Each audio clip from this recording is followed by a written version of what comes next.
تو زمین میں اتنی رزق کی فراوانی ہو جائے گی کہ لوگ اللہ کے باغی بن جائیں گے. ہر چیز کا حصول ہر ایک کے لیے بہت آسان ہو جائے گا. اللہ نے نہیں رکھا آسان, اللہ نے کہا کچھ امیر رہیں گے کچھ غریب رہیں گے. تو اسی حساب سے اللہ بکرے پیدا کرتا ہے تاکہ ان کا ریٹ ایک خاص حد تک رہے. حدیث میں آتا ہے نا ان اللہ هو المسعر, صحیح حدیث ہے. میں بیان میں جو حدیث پڑھتا ہوں یاد رکھو وہ صحیح ہوتی ہے, اس لیے مجھے حوالہ دینے کی ضرورت نہیں ہے. اگر کسی کو اعتراض ہے تو کہے کہ یہ حدیث صحیح نہیں ہے, پھر میں حوالہ دوں گا انشاءاللہ, کیونکہ میں حوالوں میں ٹائم نہیں ویسٹ کرنا چاہتا, کیونکہ میں تو بیان میں فرفر حدیثیں سنا رہا ہوتا ہوں. اگر میں حوالے دینا شروع کر دوں گا تو میرا بیان سمٹ کے وہ حوالوں میں لگے گا. اس لیے ایک آدمی نے جب التزام کیا ہے کہ وہ جو حدیث سنائے گا وہ صحیح ہوگی, تو آپ مجھے چیلنج کریں کہ مفتی صاحب آپ نے جو حدیث سنائی ہے وہ صحیح نہیں ہے یا من گھڑت ہے, تو آپ ثابت کر لیں, میں فوراً رجوع کروں گا. میں اگلے بیان میں کہہ دوں گا بھائی یہ حدیث سنانے میں مجھ سے غلطی ہوئی ہے, لیکن میں اس کی کوشش کرتا ہوں, التزام کرتا ہوں کہ آپ نے دیکھا ہوگا میرے بیانات میں قصے کہانیاں اکثر نہیں ہوتے. اگر کوئی قصہ ہوتا بھی ہے تو اوتھینٹک ہوتا ہے. میں نے عذاب قبر کا واقعہ سنایا 2 ہفتے پہلے, قبر نے نکال کے پھینک دیا. اس پہ بعض لوگوں نے کمنٹس کیے فرضی قصے سناتے ہیں, ان کے بیان میں بھی اب قصے آنا شروع ہو گئے ہیں. بھائی جان ہر قصہ فرضی نہیں ہوتا. میں نے بتایا کہ اس کی میں نے تصدیق کروائی ہے اس گاؤں سے جہاں یہ واقعہ ہوا ہے, تو اب یہ فرضی قصہ تھوڑی رہا. آپ یہ کہہ سکتے کہ قصہ سنایا کیوں, تو جو عبرت کا واقعہ ہے ایسے واقعات کو سنانا اللہ کی بھی سنت اور پیغمبروں کی بھی سنت ہے. اس واقعے کو سنانا یہ سنت عمل ہے. قرآن نے بھی قصص سنائے ہیں نا پچھلی امتوں کے, حدیث میں بھی پچھلی امتوں کے واقعات ہیں. تو یہ واقعات کو سنانا کس کی سنت ہے؟ ایسے واقعات جس میں عبرت کا سامان ہو. یہ تو اللہ اس کے رسول کی سنت ہے. اس کے تو نہ سنانے پر اعتراض ہونا چاہیے کہ مفتی صاحب کبھی کوئی ایسا واقعہ دیکھا ہو, سنا کیوں نہیں رہے. اور یہ واقعات اللہ اس لیے تو وجود میں لاتا ہے تاکہ لوگوں کو عبرت ہو, ان کو سنایا جائے. ہاں واقعے کی کوئی سند نہ ہو, مستند نہ ہو, پھر ایسے کہانیاں چھوڑنا یہ بالکل غلط ہے. اگر ہے تصدیق ہو چکی ہے پھر اس کو سنانا عین قرآن و سنت کا تقاضا ہے. کیونکہ اللہ نے اگر کسی کے ساتھ ایسا کیا کہ قبر نکال کے باہر پھینک رہی ہے تو اسی لیے تو کیا تاکہ اس سے لوگوں کو عبرت ہو. تو عبرت تو جب ہی ہوگی جب یہ بیان علماء ممبر سے بیان کریں گے. تو جتنے زیادہ لوگوں میں یہ واقعہ جائے گا اتنے زیادہ لوگوں کو عبرت حاصل ہوگی.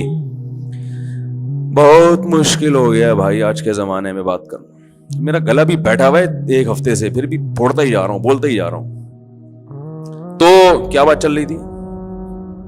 حدیث میں آتا ہے اللہ ہے جو چیزوں کے نرخ متعین کرتا ہے. مارکیٹ ریٹ اصل میں کون متعین کرتا ہے؟ اللہ. لوگ اگر اس میں مصنوعی طریقے سے دخل اندازی نہ دیں تو چیزوں کے ریٹ اکثر مناسب رہتے ہیں. اب اللہ نے بھی بکرے کے گوشت کے ایک ریٹ رکھے ہوئے ہیں, اسی حساب سے بکرے پیدا بھی ہوتے ہیں, ایکسپورٹ بھی ہوتے ہیں. امپورٹ تو ہوتے نہیں ہمارے یہاں, لیکن اتنے کہ ہمارے ملک کی ضرورت بھی پوری ہو, اور جس کو بکرے کا گوشت کھانا ضروری ہو اس کے لیے اتنا مہنگا بھی نہ ہو جائے کہ بیچارہ حاصل نہ کر سکے, تو وہ پیدا ہوتے ہیں. صدقے کے بکرے جس کا اسلام میں نہیں ہے, ان بکروں کے بہت زیادہ کٹنے سے بکرے جتنے پیدا ہو رہے ہیں اس کے حساب سے موت ان کی زیادہ ہو رہی ہے. میں نہیں کہہ رہا کہ پیدائش سے موت کا ریشو زیادہ ہے, پیدائش کا تو پھر بھی زیادہ ہی ہے, لیکن موت کا ریشو اتنا زیادہ ہو گیا ان کے ذبح ہونے کا کہ اس کی وجہ سے ان کی قیمتیں آسمانوں پہ پہنچ گئی ہیں. آپ صدقے کے بکرے پر گورنمنٹ پابندی لگائے, بولے جس نے صدقہ کرنا ہے یہ جا کے پنجروں میں جو بکرے چھوٹے چھوٹے باریک باریک سے جن کو خود دیکھ کے صدقہ کرنے کا دل چاہ رہا ہوتا ہے ان کے اوپر ان بکروں پر پابندی لگائے. آپ دیکھو ان بکروں کے ریٹ, گوشت کی ریٹ نیچے آ جائیں گے, اور ایک عام آدمی کے حصول میں جو متوسط درجے کا آدمی ہے وہ بیچارہ ہر ہفتے بکرے کا گوشت کھا سکے گا. نہیں یاری میرا خیال ہے بات سمجھ. اور یہ لوگ بھی یہی کر رہے ہوتے ہیں, یتیم سینٹر جو وہ کیا کر رہے ہوتے ہیں, ادھر سے آپ سے بکرا لیا ادھر سے بیچا اس کو, کہتے ہیں چھوڑو بکرا کون کھلائے گا, ہمیں دوسری ضرورت ہے. تو اس کے بعد بھی بکرے کے بارے میں اتنی بات سننے کے بعد بھی اگر آپ اپنی روش پہ قائم ہیں تو پھر آپ بک رہے ہیں, میں بک نہیں رہا. ٹھیک ہے نا. پھر جو کمنٹس کر کے الٹے سیدھے آپ کر رہے ہیں وہ کمنٹس میں آپ کو بکرے نہیں کہہ رہا, بک رہے کہہ رہا ہوں. پھر آپ بکرے کے اس بیان پہ جو کچھ کر رہے ہیں وہ آپ اصل میں بک رہے ہیں.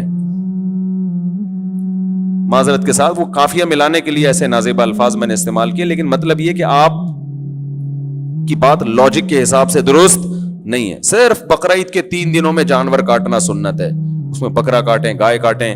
اس کے علاوہ دم کے حج میں جانور کاٹنا سنت ہے. یہ 2 موقع ہیں، اور عقیقے میں. اس کے علاوہ نہیں ہے. یہاں تک کہ فقہا کہتے ہیں اگر منت بھی مان لی نا کسی نے جانور کی، اس میں بھی افضل یہ ہے کہ وہ پیسے صدقہ کرے. سمجھ رہے ہو؟ منت بھی مان لی کہ جانور صدقہ کاٹوں گا میں، تو پھر بھی افضل کیا ہے؟